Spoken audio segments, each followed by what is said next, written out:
My fiancé chose feeling alive over loyalty.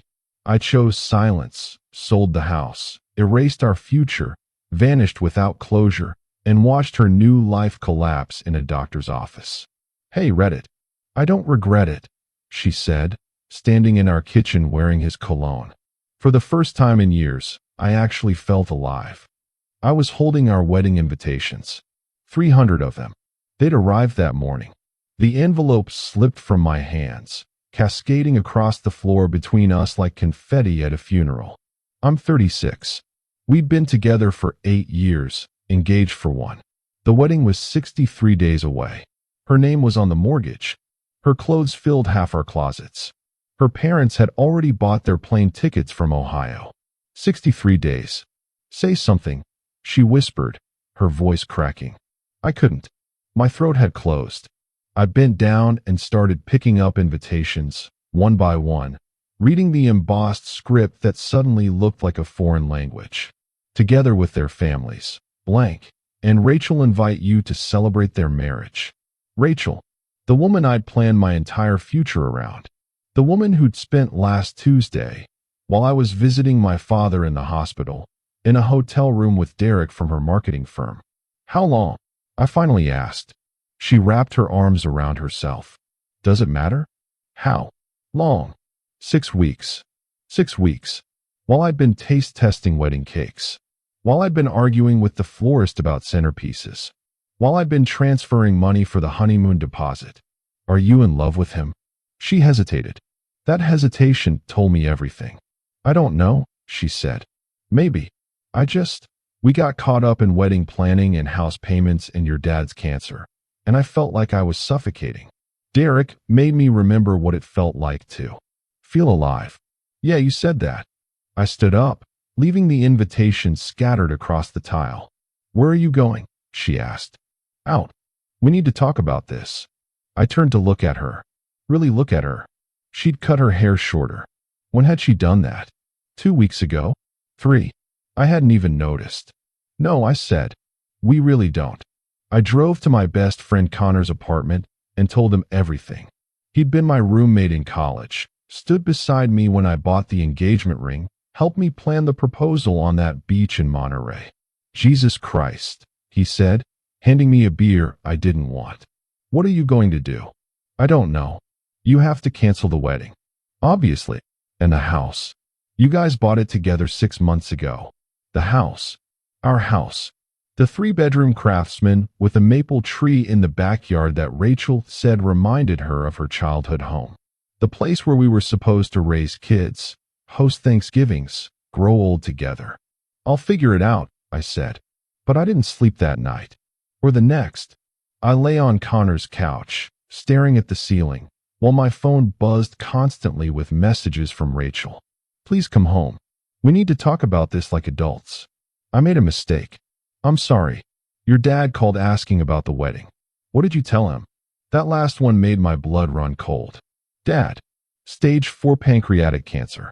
Given 6 months, maybe less. The wedding was supposed to be his last big family event. He'd been so happy when we told him the date. Had even started physical therapy so he could walk Rachel down the aisle since her father had passed away 3 years ago. I couldn't tell him. Not yet. It would break him. On day 4, I went back to the house when I knew Rachel would be at work. The place felt like a museum. Everything exactly where we'd left it. Her coffee mug still in the sink. My laptop open on the dining table where I'd been updating the seating chart. The invitations still scattered across the kitchen floor. I walked through each room methodically. The living room where we'd argued about paint colors. The bedroom where we'd made love 2 days before she'd been with him. The spare room we'd designated as the future nursery. Then I went to the garage and found what I was looking for, the folder with all our house documents. I spent the next week meeting with a real estate agent, a lawyer, and a financial advisor. Rachel called 47 times. I answered none of them. The plan came together piece by piece. First, I convinced the real estate agent to do a quiet listing. No sign in the yard. Online only, marketed to out-of-state investors. We'd bought at the peak of the market. I'd take a loss, but I didn't care. Second, I met with the lawyer to understand my options. Since we weren't married yet, the house was easier to untangle than I'd thought.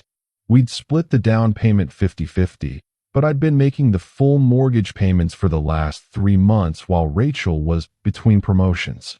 Third, I called the wedding planner and canceled everything. $15,000 in deposits, gone. She was sympathetic but firm about the no refund policy. These things happen, she said kindly. I'm sorry. I wasn't sorry about the money. I was sorry about Dad. On day 9, Rachel showed up at Connor's apartment. You can't just disappear, she said when Connor reluctantly let her in. We have a life together. A house. Plans. I corrected. Don't do this. Please. It was a mistake. I ended it with Derek the day you found out. You ended it because you got caught. That's not fair. I laughed. Actually laughed. The sound was bitter and foreign in my own ears. Fair? You want to talk about fair? I have to tell my dying father that the wedding he's been living for isn't happening. I have to call 300 people and explain why they're not invited to celebrate our love anymore. I have to sleep on my friend's couch because I can't stand being in our house. But sure, Rachel, let's talk about what's fair. Her eyes welled up. I love you. No, I said quietly. You love the idea of me. You love the security and the house and the future we were building. But you didn't love me enough to stay faithful when things got hard. Your dad's cancer isn't just things getting hard. It's been destroying you. You barely talk to me anymore. You're either at the hospital or working extra hours to pay for. Don't, I interrupted. Don't you dare make this about my father. She wiped her eyes. The house is being sold. I found a buyer. All cash, closing in 3 weeks. You'll get your half of the equity. Her face went pale. You can't do that without my consent. Check your email. I sent you the offer. You have 48 hours to respond. After that, according to our co-ownership agreement, I can proceed with the sale based on fair market value and deposit your half in escrow. You've been planning this. Yes. What about the wedding? Canceled. I've notified the vendors, the venue, the caterer, everyone. And your family? My family. I'll handle it. She stood there, trembling. So that's it. 8 years and you're just done. You were done 6 weeks ago in a hotel room. I'm just making it official. Telling Dad was the hardest thing I've ever done. He was in his recliner at home, thinner than I'd ever seen him, when I sat down and explained that the wedding was off. I kept it vague. Irreconcilable differences. That's all I said. He looked at me for a long moment. Dad had always been able to read me. What did she do? He asked. Dad, what did she do? So I told him. Not the details. Just enough. He closed his eyes. When he opened them again, they were wet. I'm sorry, son. It's not your fault. I know. But I'm sorry you're going through this. And I'm sorry I won't get to see you marry someone who deserves you. That broke me. I cried in my father's lap for the first time since I was a child. You'll find her, he whispered, stroking my hair. You'll find someone who knows what they have. The house sold in 19 days. Rachel signed the papers without argument. We met at the lawyer's office, divided our belongings in a spreadsheet, and never made eye contact. She kept the furniture.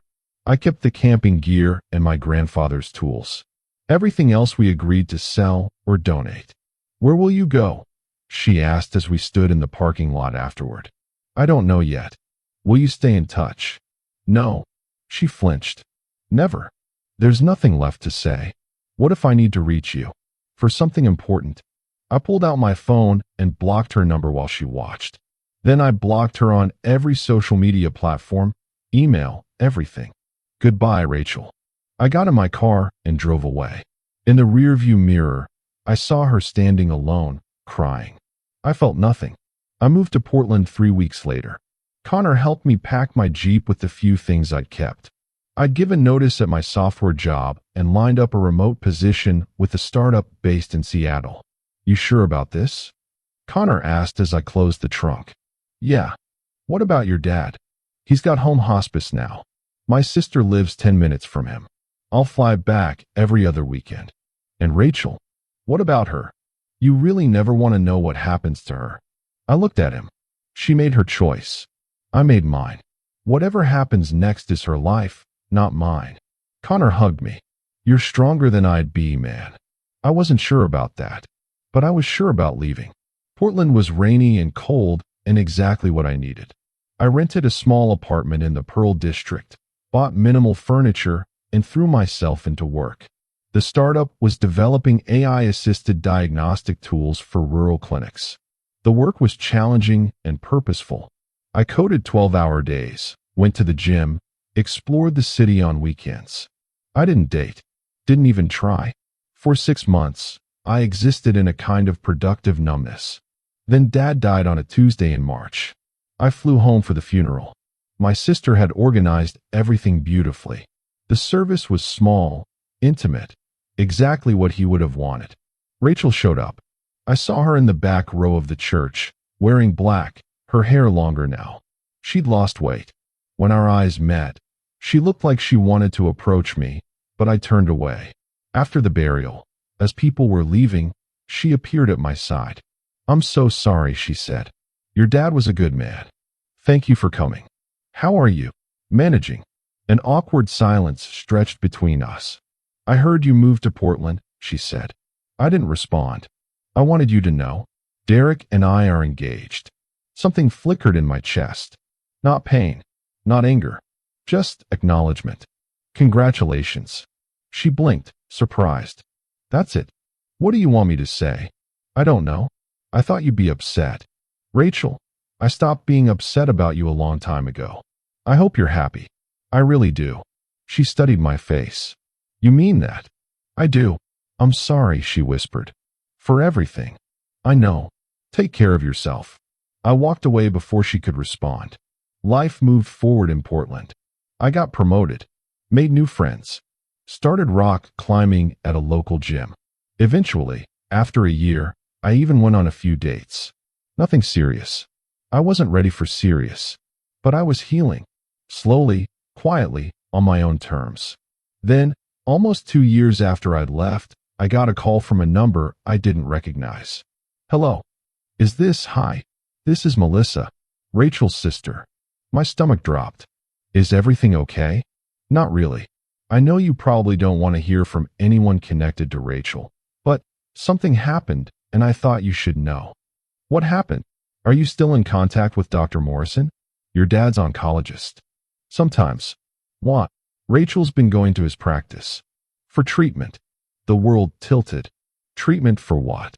She found a lump. Breast cancer. Stage 2. They caught it during a routine mammogram 4 months ago. She's been doing chemo.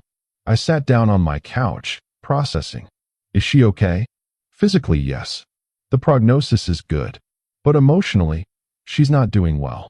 Derek left her. What? 2 weeks after her diagnosis. He couldn't handle it, apparently. Just walked away. Left her with the medical bills and the house they'd bought together and everything. The irony was not lost on me. She lost her job too, Melissa continued. The side effects from chemo were too severe. She's been staying with our mom, but mom's not exactly supportive. She keeps saying Rachel brought this karma on herself for what she did to you. That's not how cancer works. I know, but mom's old-fashioned and religious, and anyway, I'm not calling to ask you to do anything. I just thought you'd want to know. She talks about you sometimes. About how she threw away the one person who would have actually stayed. My throat tightened. Is she going to be okay? The doctors say yes. The tumor responded well to chemo. She's got surgery scheduled next month, then radiation. But she's alone. And I know she hurt you terribly. But she's still human. She's still scared. After we hung up, I sat in the darkness of my apartment for a long time. I thought about karma, about justice, about the universe's cruel sense of balance. I thought about Derek experiencing exactly what Rachel had put me through, abandonment when things got hard. I thought about Dad, who died believing Rachel would find happiness with someone else. And I thought about the man I wanted to be versus the man my anger wanted me to be. I didn't reach out to Rachel, but I did call Dr. Morrison. I heard about Rachel, I said when he answered. From her sister. Ah, he said carefully. I can't discuss her case, but if you're calling for the reason I think you are, she's getting excellent care. Good. That's good. A pause. Your father spoke very highly of you. Even at the end, he was worried about whether you'd found peace. I'm working on it. That's all any of us can do. After I hung up, I made a donation to the hospital's cancer research fund in Dad's name. $5,000. The money I'd have spent on the honeymoon. It felt right. 6 months later, Connor called me. Dude, you need to hear this. What? Remember Rachel? My heart rate picked up. What about her? I ran into Melissa at the grocery store. Rachel finished treatment. Clean scans. She's in remission. That's great, I said, and meant it. There's more. Apparently Derek tried to come back after he heard she was cancer-free. Showed up at her mom's house with flowers and some bullshit apology about being overwhelmed and making a mistake. I could see where this was going. And Rachel told him to go to hell. Literally. Melissa said she opened the door, listened to his whole speech, and then said, I spent 8 years with someone who would have held my hand through every chemo session and never wavered. You couldn't manage 8 weeks. Lose my number. Despite everything, I smiled. Good for her. You want to know the really crazy part? What? Melissa said Rachel's been volunteering at a cancer support center, helping newly diagnosed women navigate treatment. She's apparently really good at it. Planning to go back to school for social work or counseling or something. I leaned back against my kitchen counter, absorbing this. Rachel had become the person she should have been all along, but it had taken losing everything to get there. You okay? Connor asked. Yeah, I said. I am. And I was. I never contacted Rachel. Never sent a card or a message or acknowledged that I knew about her cancer, her recovery, her transformation. Some chapters close without reunion scenes. Some stories end without reconciliation. She'd made her choice that day in our kitchen, wearing another man's cologne, talking about feeling alive. I'd made mine when I'd sold the house, canceled the wedding, and walked away without looking back. The consequences had found her in ways I never could have predicted or orchestrated. Derek had given her the exact medicine she'd given me, abandonment in crisis, and the universe had added a cancer diagnosis for good measure. But I didn't feel victorious. I didn't feel vindicated. I just felt resolved. These days, I'm doing well. Really well. I met someone last year, a graphic designer named Natalie who laughs at my terrible jokes and doesn't mind my emotional caution. We're taking it slow. She knows about Rachel, about the wedding that never happened, about Dad. You're allowed to love again, she told me one night as we watched the rain from my apartment window. I know, I said. I'm getting there. She kissed my cheek. Take your time. I'm not going anywhere. And I believed her. Because real love doesn't abandon you when things get hard. It doesn't chase the feeling of being alive at the expense of loyalty. It doesn't leave when the chemistry wears off, or when cancer strikes, or when life demands actual commitment. Real love stays. Rachel learned that lesson the hardest way possible. By losing it with me, then losing everything else, then finally understanding what she'd thrown away. I learned it too, in my own way. I learned that walking away with dignity is sometimes the strongest choice. That silence can be more powerful than confrontation. That you don't need closure from someone who broke your trust. You need distance. And I learned that the best revenge isn't revenge at all. It's healing. Moving forward. Building a life so complete that the person who hurt you becomes just a chapter in your history, not the whole story. Last month, Connor sent me a screenshot. Rachel had posted something on social media, one of those inspirational cancer survivor posts with a photo of her ringing a bell at the hospital. The caption read, "Cancer taught me what real strength looks like. It also taught me the difference between people who love the idea of you and people who love you. Period. Grateful for second chances, hard lessons, and becoming someone I can finally respect. Here's to fighting for what matters and letting go of what doesn't." I stared at the photo for a long time. She looked different. Thinner, older, but somehow more present than she'd ever been when we were together. You gonna comment? Connor texted. No, I replied. Probably smart. I deleted the screenshot and put my phone away. Natalie was coming over for dinner. I had salmon marinating, wine chilling, candles ready to light. She'd been hinting about taking a trip together, maybe Hawaii, maybe the coast, somewhere we could just exist together without pressure.